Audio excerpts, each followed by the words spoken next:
मान लो अल्केन है, are R H करके लिख देते हैं या आर सी एच 3 करके लिख देते हैं, ठीक है, ऐसा लिख देते हैं। सबसे पहले मैंने इस पे डाला हेलोजन और लाइट, तो यहाँ पे एच हटा के मैंने क्या जोड़ दिया, हेलोजन। रिएक्शन का नाम हेलोजिनेशन, ठीक है। उसके बाद मैंने यहाँ पे कंसंट्रेटेड HNO3 डाला 400 to 500 degree centigrade. R H हटा के मैंने क्या जोड़ दिया, NO2। रिएक्शन का नाम नाइट्रेशन।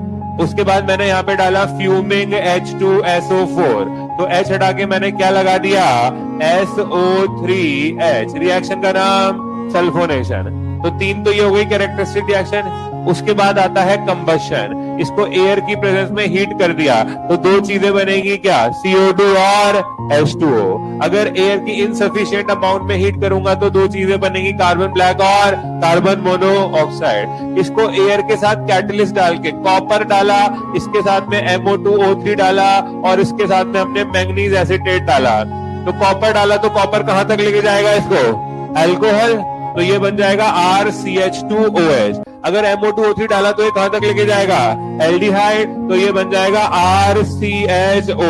और अगर मैंगनीज एसिटेट डाला तो कहां तक लेके जाएगा, कार्बोक्सिलिक एसिड, तो ये बन जाएगा RCOOH। ये हो गई, ये 3 हो गई आपकी कौन सी रिएक्शन, कैरेक्टरिस्टिक रिएक्शन। ये 3 हो गई आपकी।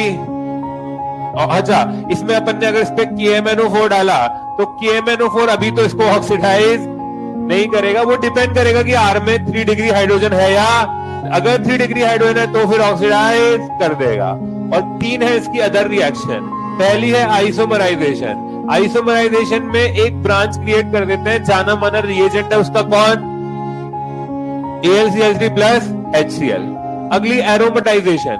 एरोमेटाइजेशन में बेंजीन बना देनी है और कैटलिस्ट के तौर पे आपको क्रोमियम के, एल्यूमिनियम के, मॉलिब्डेनम के और वेनेडियम के ऑक्साइड्स देखने को मिलेंगे। और तीसरी रिएक्शन है पायरोलाइसिस या क्रैकिंग, जिसमें हम हायर हाइड्रोकार्बन को लोअर हाइड्रोकार्बन में कन्वर्ट करते हैं और इसकी जो मैकेनिज्म है वो है फ्री रेडिकल एलिमिनेशन। बात समझ में आ गई।